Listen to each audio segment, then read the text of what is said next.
ലൂക്കോസ് അധ്യായം 9. യേശു 12 വിളിച്ചുകൂട്ടി ഭൂതങ്ങളെ പുറത്താക്കുവാനും രോഗങ്ങൾ സൗഖ്യമാക്കുവാനും അവർക്ക് ശക്തിയും അധികാരവും കൊടുത്തു. പിന്നെ ദൈവരാജ്യം പ്രസംഗിക്കുവാനും രോഗികളെ സൗഖ്യമാക്കുവാനും അവരെ പറഞ്ഞയച്ചു. അദ്ദേഹം അവരോട് പറഞ്ഞു, യാത്രയ്ക്ക് വടിയോ സഞ്ചിയോ ആഹാരമോ പണമോ ഒന്നിലധികം വസ്ത്രമോ എടുക്കരുത്.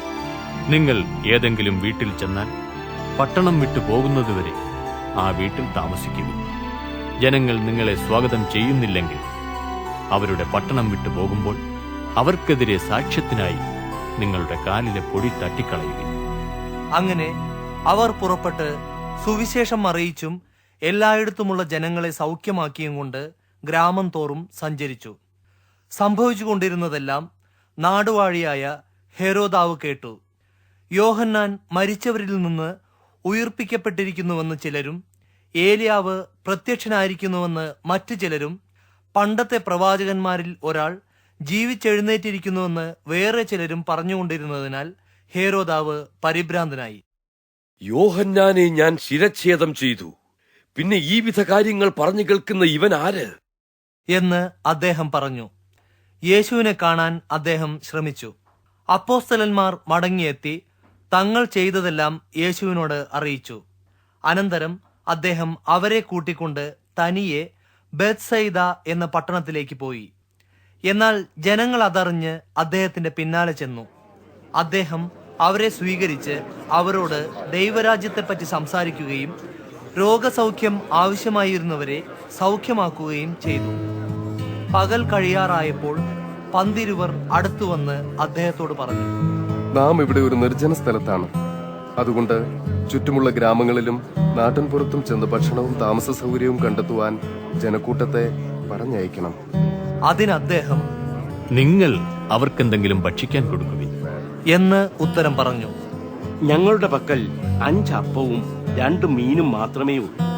അല്ലെങ്കിൽ പിന്നെ ഈ ജനക്കൂട്ടത്തിന് മുഴുവൻ വേണ്ടുന്ന ഭക്ഷണം ഞങ്ങൾ പോയി വാങ്ങണം. അവർ മറുപടി പറഞ്ഞു. അവിടെ ഏകദേശം 5000 പുരുഷന്മാർ ഉണ്ടായിരുന്നു. അദ്ദേഹം ശിഷ്യന്മാരോട്, അവരെ 50 പേർ വീതം പന്തികളായി ഇരുത്തുവിൻ എന്നു പറഞ്ഞു. അവർ അങ്ങനെ ചെയ്തു. എല്ലാവരെയും ഇരുത്തി. അദ്ദേഹം ആ 5 അപ്പവും 2 മീനും എടുത്ത് സ്വർഗത്തേക്ക് നോക്കി സ്തോത്രം ചെയ്ത് മുറുക്കി. പിന്നെ ജനങ്ങൾക്ക് വിളമ്പിക്കൊടുക്കുവാൻ ശിഷ്യന്മാരെ ഏൽപ്പിച്ചു. എല്ലാവരും തിന്ന് തൃപ്തരായി. ശേഷിച്ച നുറുക്കുകൾ ശേഖരിച്ചത് 12 കുട്ട ഉണ്ടായിരുന്നു. ഒരിക്കൽ യേശു തനിച്ച് പ്രാർത്ഥിച്ചുകൊണ്ടിരുന്നു. ശിഷ്യന്മാർ അദ്ദേഹത്തോടുകൂടെ ഉണ്ടായിരുന്നു. അദ്ദേഹം അവരോട്, ഞാൻ ആരാകുന്നു എന്നാണ് ജനങ്ങൾ പറയുന്നത് എന്നു ചോദിച്ചു. യോഹന്നാൻ സ്നാപകൻ എന്ന് ചിലരും ഏലിയാവെന്ന് മറ്റൊരു ചിലരും പറയുന്നു. പുരാതന കാലത്തെ പ്രവാചകന്മാരിൽ ഒരുവൻ ഉയിർത്തെഴുന്നേറ്റുവെന്ന് വേറെ ചിലരും പറയുന്നുണ്ട്. അവർ ഉത്തരം പറഞ്ഞു. എന്നാൽ നിങ്ങളോ? യേശു ചോദിച്ചു, ഞാൻ ആരാകുന്നുവെന്നാണ് നിങ്ങൾ പറയുന്നത്? ദൈവത്തിന്റെ ക്രിസ്തു. പത്രോസ് മറുപടി പറഞ്ഞു. ഇത് ആരോടും പറയരുതെന്ന് യേശു അവരോട് കർശനമായി കൽപ്പിച്ചു. അദ്ദേഹം പറഞ്ഞു, മനുഷ്യപുത്രൻ പലതും സഹിക്കണം. മൂപ്പന്മാർ, മുഖ്യ പുരോഹിതന്മാർ, വേദജ്ഞർ എന്നിവരാൽ അവൻ പുറന്തള്ളപ്പെട്ട് കൊല്ലപ്പെടുകയും 3-ാം ദിവസം ഉയർത്തെഴുന്നേൽക്കുകയും വേണം. അനന്തരം അവരെല്ലാവരോടുമായി അദ്ദേഹം പറഞ്ഞു, ഒരുവൻ എന്നെ അനുഗമിപ്പാൻ ഇച്ഛിച്ചാൽ അവൻ തന്നെത്താൻ ത്യജിച്ച് നാൾതോറും തന്റെ ക്രൂശ് എടുത്തുകൊണ്ട് എന്നെ അനുഗമിക്കണം. സ്വന്തം ജീവൻ രക്ഷിപ്പാൻ ഇച്ഛിക്കുന്ന ഏവനും അതിനെ നഷ്ടമാക്കും. എനിക്ക് വേണ്ടി തന്റെ ജീവൻ നഷ്ടമാക്കുന്നവനോ അതിനെ രക്ഷിക്കും. ഒരുവൻ സർവ്വലോകവും നേടിയിട്ടും തന്നെത്തന്നെ നഷ്ടമാക്കുകയോ നശിപ്പിക്കുകയോ ചെയ്താൽ അവന് എന്തു പ്രയോജനം? എന്നെയും എന്റെ വചനങ്ങളെയും കുറിച്ച് ആരെങ്കിലും ലജ്ജിക്കുന്നുവെങ്കിൽ മനുഷ്യപുത്രൻ തന്റെയും പിതാവിന്റെയും വിശുദ്ധ ദൂതന്മാരുടെയും മഹത്വത്തിൽ വരുമ്പോൾ അവനെക്കുറിച്ചും ലജ്ജിക്കും. സത്യമായി ഞാൻ നിങ്ങളോട് പറയുന്നു, ഇവിടെ നിൽക്കുന്നവരിൽ ചിലർ ദൈവരാജ്യം കാണുന്നതിനു മുൻപ് മരണം ആസ്വദിക്കുകയില്ല. ഇത് പറഞ്ഞിട്ട് ഏകദേശം 8 ദിവസം കഴിഞ്ഞ് യേശു പത്രോസിനെയും യോഹന്നാനെയും യാക്കോബിനെയും കൂട്ടിക്കൊണ്ട് പ്രാർത്ഥിപ്പാൻ ഒരു മലയിലേക്ക് കയറിപ്പോയി. പ്രാർത്ഥിച്ചുകൊണ്ടിരുന്നപ്പോൾ അദ്ദേഹത്തിന്റെ മുഖഭാവം മാറി. വസ്ത്രം തിളങ്ങുന്ന വെണ്മയായി. 2 പുരുഷന്മാർ, മോശെയും ഏലിയാവും തന്നെ, യേശുവിനോട് സംസാരിച്ചുകൊണ്ട് തേജസ്സോടെ പ്രത്യക്ഷരായി. അദ്ദേഹം യെരുശലേമിൽ നിറവേറ്റാനിരുന്ന തന്റെ നിര്യാണത്തെക്കുറിച്ച് അവർ സംസാരിച്ചു. പത്രോസും അയാളോടുകൂടെയുള്ളവരും ഉറക്കം തൂങ്ങുകയായിരുന്നു. എന്നാൽ ഉണർന്നപ്പോൾ അവർ അദ്ദേഹത്തിന്റെ തേജസ്സും അദ്ദേഹത്തോടുകൂടെ നിന്നിരുന്ന 2 പേരെയും കണ്ടു. അവർ യേശുവിനെ വിട്ടുപോകുമ്പോൾ പത്രോസ് അദ്ദേഹത്തോട്, നാഥ, നാം ഇവിടെ ആയിരിക്കുന്നത് നല്ലത്.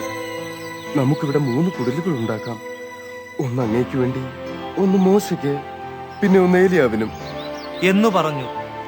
താൻ പറയുന്നത് എന്താണെന്ന് അയാൾ തന്നെ അറിഞ്ഞില്ല. അയാൾ ഇത് പറഞ്ഞുകൊണ്ടിരിക്കുമ്പോൾ തന്നെ ഒരു മേഘം വന്ന് അവരെ വലയം ചെയ്തു.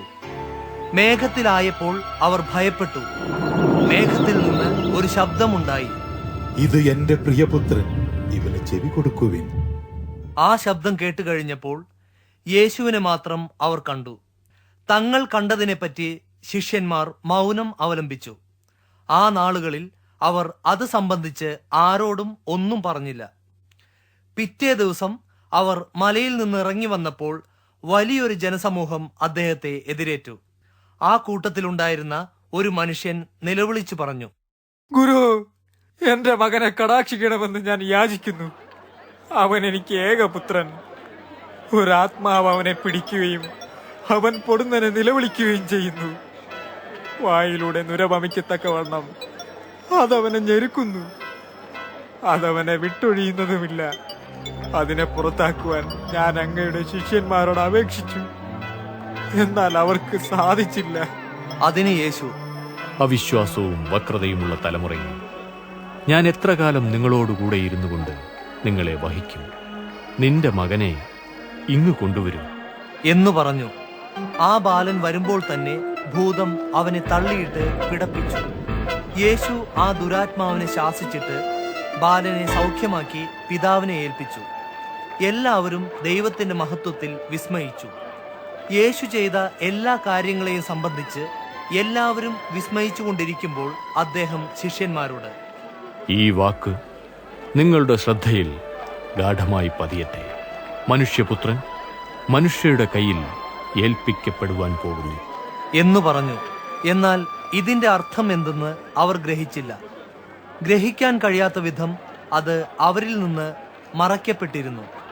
അതേപ്പറ്റി അദ്ദേഹത്തോട് ചോദിക്കുവാനും അവർക്ക് ഭയമായിരുന്നു. തങ്ങളിൽ ഏറ്റവും വലിയവനാര് എന്നതിനെപ്പറ്റി ശിഷ്യന്മാരുടെ ഇടയിൽ ഒരു തർക്കമുണ്ടായി. യേശു അവരുടെ ചിന്തകൾ മനസ്സിലാക്കിയിട്ട് ഒരു ശിശുവിനെ എടുത്ത് തന്റെ അടുക്കൽ നിർത്തി. പിന്നെ അവരോട് പറഞ്ഞു, ഈ ശിശുവിനെ എന്റെ നാമത്തിൽ സ്വീകരിക്കുന്ന ഏതൊരുവനും എന്നെ സ്വീകരിക്കുന്നു. എന്നെ സ്വീകരിക്കുന്നവൻ എന്നെ അയച്ചവനെ സ്വീകരിക്കുന്നു. നിങ്ങളിൽ എല്ലാവരിലും ഏറ്റവും ചെറിയവനത്രേ വലിയവൻ. നാഥ, ഒരാൾ അങ്ങയുടെ നാമത്തിൽ ഭൂതങ്ങളെ പുറത്താക്കുന്നത് ഞങ്ങൾ കണ്ടു. അയാൾ ഞങ്ങളോടുകൂടെ അങ്ങയെ അനുഗമിക്കാത്തതുകൊണ്ട് ഞങ്ങൾ അയാളെ വിലക്കി എന്ന് യോഹന്നാൻ പറഞ്ഞു. അയാളെ വിലക്കരുത്. യേശു പറഞ്ഞു, നിങ്ങൾക്ക് പ്രതികൂലമല്ലാത്തവൻ നിങ്ങൾക്ക് അനുകൂലമത്രേ. തന്റെ ആരോഹണത്തിനുള്ള സമയം സമീപിച്ചപ്പോൾ യേശു നിശ്ചയദാർഢ്യത്തോടെ യെരൂശലേമിലേക്ക് യാത്രയായി. അദ്ദേഹം തനിക്ക് മുൻപായി ദൂതന്മാരെ അയച്ചു. അവർ അദ്ദേഹത്തിനു വേണ്ടി ക്രമീകരണങ്ങൾ ചെയ്യുന്നതിന് ശമര്യരുടെ ഒരു ഗ്രാമത്തിലേക്ക് ചെന്നു.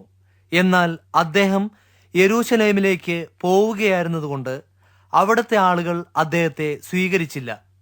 ഇത് കണ്ടിട്ട് ശിഷ്യന്മാരായ യാക്കോബും യോഹന്നാനും, കർത്താവേ, ഏലിയാവ് ചെയ്തതുപോലെ ആകാശത്തിൽ നിന്ന് തീയിറക്കി ഇവരെ നശിപ്പിക്കുവാൻ ഞങ്ങൾ പറയട്ടെയോ എന്ന് ചോദിച്ചു. എന്നാൽ യേശു തിരിഞ്ഞ് അവരെ ശാസിച്ചു.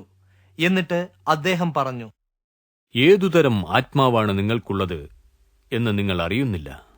കാരണം മനുഷ്യരുടെ ജീവനെ നശിപ്പിക്കുവാനല്ല, രക്ഷിക്കുവാനാണ് മനുഷ്യപുത്രൻ വന്നത്.